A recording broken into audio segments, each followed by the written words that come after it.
This is part 2, talking to Brightonian-based Mike Potter of Harry's Tricks. Take it away. So, yeah, I found that jamming with jazz musicians developed my improvisational skills. I don't know, got quite a reputation for scatting, actually. Oh, yes, definitely, yes. I love to do. Did you study people who did scatting? No, I listened to the records, but never analysed. Yeah, I mean, that's not so easy, is it? Well, I found that after singing songs, if I knew a song very well and I'd sung it a lot of times, I found that I could improvise around that quite easily. Ella Fitzgerald's scats, Mel Torme. Yeah, well, they're very sophisticated way of doing it. Mine's more playful, and I think more, but perhaps more in the. Bands like the Temperance Seven and these sort of and the Bonzo Dog Band, they were the kind of the I think the vein that I'm in now is closer to that, in its sort of English tradition of the slightly silly, absurd but still soulful element of the. So I don't consider myself a jazz musician, and the scatting for me is the roots of the music for me is 20s, 30s pop.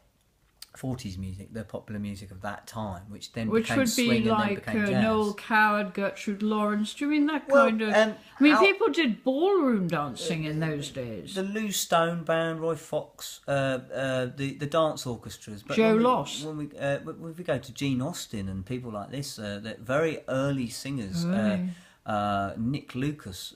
If you look in the 20s, there's these I don't go back that far. Popular singers who were individual people who were pop singers of the American. Time. Yes, those examples. Al Bowley was a South African guy who became a big crooner during the war, and sang with the dance orchestras. Yeah. But they were using the material from the earlier period, from the 20s and the 30s. The songs were still being written, but they evolved into swing. And Benny Goodman that was the real swing era. Duke Ellington. Duke Ellington as well was of the swing, but he started in the 20s as well and evolved into the swing era and then beyond into jazz. Right. What we now I call jazz, which is post 45 sort of when swing turned into jazz after the war. Yes. Yes. And musicians started taking them, so black musicians could take themselves more seriously as artists, and it transformed the shape of music. Absolutely. But it was still at that time, if a song was written, it could be written, say a song like Ain't Misbehaving, which was actually the music was written by Fats Waller, who was a black American. Yeah. He also performed it for Hollywood. It was a famous recording. But that song would also have been recorded by Sarah Vaughan, Ella Fitzgerald, Frank Sinatra, all of these people. And that's actually quite a late song. That was written quite late on. But some of these songs, Melancholy Baby, My Melancholy Baby, that was recorded as early as probably 1910 or something. Well, what about Irving Berlin? What era was he? Irving Berlin, he's one of my favourite songwriters. What White Christmas and Blue. God Blue Save Skies. America. I mean, you know. But his songwriting, that Cole Porter, Gershwin, was he 30s, 20s? 20s, 30s, 40s. Yeah. I don't know exactly when, but Cole Porter and these sort of people, they wrote little miniature masterpieces, really. Those songs were the words and the fabulous, and that stuff has totally influenced me. And learning, and in the end, I realised I wasn't interested in being particularly a jazz musician, but I wanted to deliver these songs very well. And it's been a wonderful journey to realise that just delivering these songs sincerely and clearly. And then recently I discovered a more falsetto voice or a higher voice, which is giving me access to a kind of a more of a crooning I wouldn't describe you as you as a crooner. Well, if we go back, no, that's the wrong word. But still, to deliver the songs in the form of 20s, 30s popular song. Retro. Yeah, retro, let's call it that, yeah. I mean, croon, obviously, we think of Frank Sinatra. In fact, Crosby. You've written some of your own songs. This CD with Harry's Tricks has a Can one buy that songs. On Amazon? Or? It's on iTunes, it's on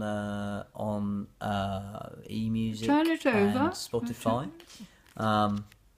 And it has a collection of Brighton-based musicians on there. Yes, and one of them's Escape to Greece. Yes, Demetrius? Good friend of mine, Yes. A trumpet player. Yes, he was he's here very good too. 5 years, and he was my main right-hand man, another very influential figure in my life because... Yes, but you're going to Athens shortly. So are you going to be doing any gigs in Athens? Yes, we'll probably be doing a few gigs in bars. Oh, well, make sure that you record them and put them up on YouTube. Let's get some little YouTube things, yes. Yeah. I've been over there 4 times now since he's been over there. Have already. you? Yeah. So because he only went a year ago. It was September before last. Yes. So, yes. Yeah. Oh right. Yeah. So it's been it's a great thing to be able to go out there and fantastic, and also jazz and music in another country is very, very interesting. It's interesting to see how in Greece I think they have because they have more of an alive music. Accepted live music culture for their traditional music. Yeah, Theodorakis and that kind of thing. The people listen. They listen with a they're comfortable with live music. Yeah, in a way that and they get up and dance. Yes, yeah. More to the point. Yeah, so it's been quite easy to relate to them actually. Yeah, surprisingly with English song, and of course most people speak English there now. But so that's been, and the emotional element they get very quickly. It's very nice from that point of view because. Sometimes in England you feel like people are watching the TV, when they're watching you. I don't even have a TV. I gave mine away. So you have to go, hello, we're here, this is real. So that's a lovely, lovely thing to do. And the thing about Demetrius, he loves romantic songs. I love to sing the romantic songs. So we get to do, with the trumpet, you can play a slow romantic melody and it still carries very well. Yeah. So that makes that. And he's full time now in Athens. I think he's mixing things up. I think he's playing in with some musicians, doing a bit of jazz. He's been doing some Cuban stuff. Yeah, but he's doing music full time. That's what I mean. Yeah, I think. Well, he's been doing a little bit of care work as well. He was doing some other bits and bobs. Yeah. Lovely guy. Yeah. Oh right. Well. So have you got any... Oh, you've got a workshop coming up, in fact, haven't you? Yes, this Sunday. This Sunday. So you'll be teaching people how to... I've recently been exploring, performing is a tiring business, and it's quite interesting to see if I can teach what I know.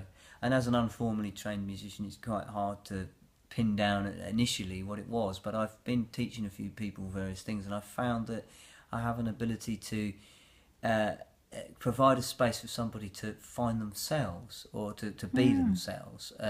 You didn't tell me how you got to the title Harry's Tricks. Harry's Tricks came about. You've got 3 minutes. Can you tell me in 3 minutes? Many moons ago, before there was a group called Harry's Tricks, I was busking with a guy called Giles Gobar, who was a drummer, and he was getting off of school. He was bunking off of school to come and busk with me. Yeah. And he didn't have a proper drum kit. He had but he didn't have a kick drum. But he'd used his brother's suitcase for a kick drum, and on his brother's suitcase it had Harry's Tricks written on it. Was he a magician? He had been as a child, and so he had this. And of course, you have the name of the band on the kick drum. So someone one day said to us, "What's the name of your band?" We were just the two of us playing, and we said, well, don't know. Look, we looked at the kick drum, and there it was, Harry's Tricks. Forgot all about that, and then about 2 years later, we were playing at a festival. Someone said, "Oh, Harry's Tricks," and I thought that's actually quite good. So it stuck. Yeah. Oh, that's really great. Okay, well, it's been lovely talking to you, Mike, and I wish you good luck in Athens and good luck with your CD and the workshop, and I look forward to hearing you at the Seven Stars in Brighton on a Sunday. It's about 4:30, isn't it? That's right, yes, and it's different people playing every week. Well, we have regulars and we have not so regulars. Yeah, guests. Yeah. Lovely. Okay, bye. Bye-bye.